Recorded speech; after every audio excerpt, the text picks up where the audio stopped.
They rob you blind and you thank them for it. That's a tragedy. That's a scam. That's why I'm saying this right now. Americans, you don't need a tariff. You need a revolution. For decades, your government and oligarchs ship your job to China, not for diplomacy, not for peace, but to exploit cheap labors. And in the process, they hollowed out your middle class, crushed your working class, and told you to be proud while they sold your future for profit. And yes, China made money, but we used it to build roads, lift millions out of poverty, fund healthcare, raise living standard. We reinvested in our people.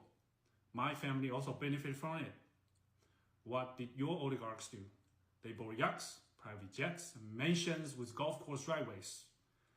They manipulate the market, dodged tax, and poured billions into endless wars. And you get stagnated wages, crippling healthcare costs, cheap dopamine, debt, and flag wave property made in China while they pick your pocket. For 40 years, both China and the United States benefit from the trade, the manufacturing, but only one of us used that wealth to build. This isn't China's fault. This is yours. You let this happen. You let the oligarchs feed you lies while they made you fat, poor, and addicted. Now they blame China for mess they made. I don't think so. I don't think you need another tariff. You need to wake up. You need to take your country back. I think you need a revolution.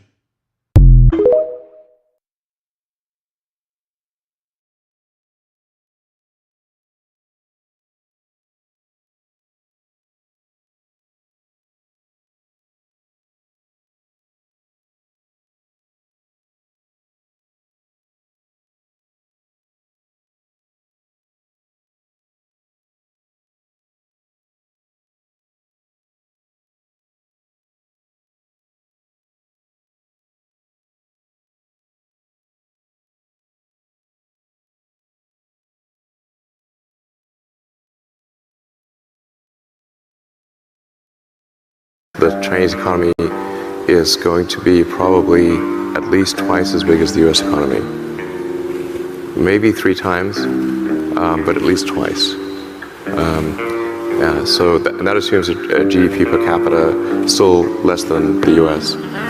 But since they have about 4 or 5 times the population, then it would only require getting to a GDP per capita of half the United States for their economy to be twice the size of ours.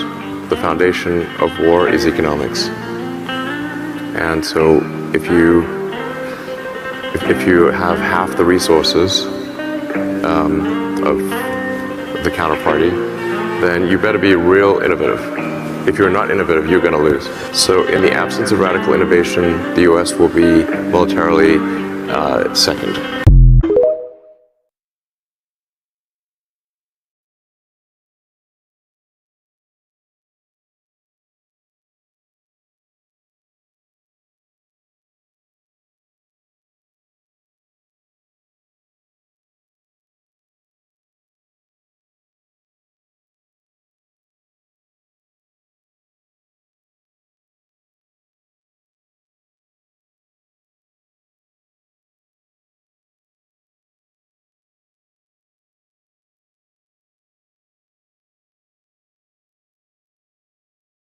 Now, the point I want to make is that if you can destroy the world 1,000 times versus, for example, if you can have the world destroyed 10 times, there is not a lot of difference.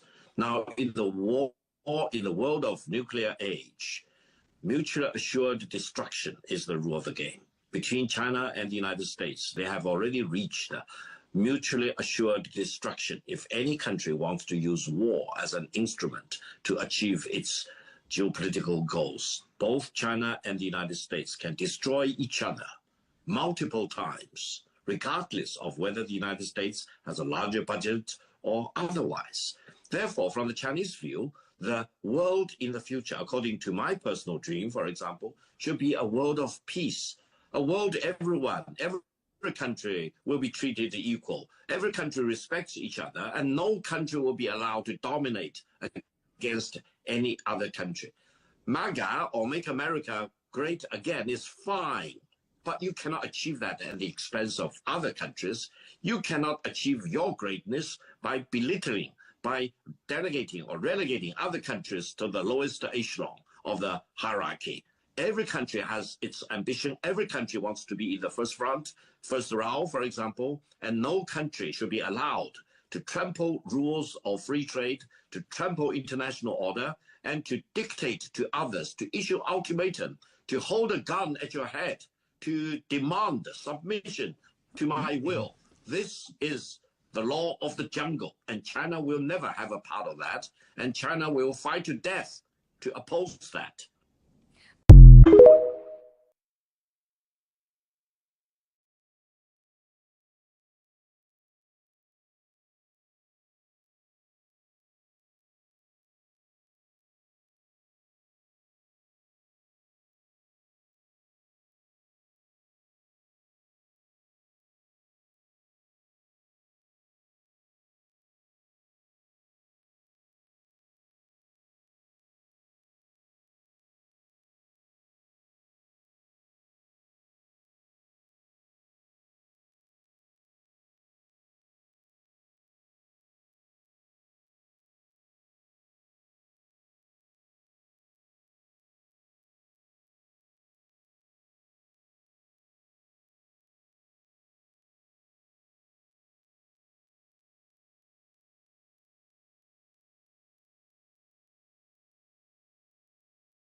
Friend, you can feel proud of your country, USA. I have no problem with that.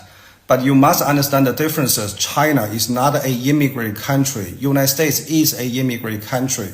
Like me, when I immigrate to United States, got a green card, very easy. But for you, if you want to get a Chinese green card, there's no way. Okay. Also, there's many Americans working and living in China. You just don't know about it. It's not they don't exist. Okay. I'll show you some. Good evening from Shanghai. So I got this question about whether I would feel out of place if I went back to the United States. And the answer is unequivocally, absolutely. America to me is the most narcissistic and toxic ex-girlfriend I've ever had. My body was poisoned. I felt totally gaslighted about my identity, the value system, just generally felt abused all the time. That you're working for not a lot of money, you're not provided any health care, you give so much to it because you believe in it. If you just love her enough, she'll love you back. Anybody who has ever been in a toxic relationship, that's not true. When you leave a toxic relationship, I swear you will never go back. You wake up to the way that life should and can be. What are you going to do? Go back? I've adopted so many different ideals from around the world. Quality of life and quality of food, how I take care of my body, respect other people, how I expect society to support me. You can't go back at a certain point. When I have gone back to America, I feel totally out of place. Like, I know these secrets that nobody else knows. You can't unknow. When you move abroad and really adjust your lifestyle to be something better than you had before, it's really hard to go back. And I'm sure there's people that have experienced this when they've lived in other places and then gone back to America. You're just like, what? I used to live like this? No. Not going back. You shouldn't either.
Even at the cost of a total war between China and the United States in terms of tariff war or trade war or otherwise, this is the firm decision of China.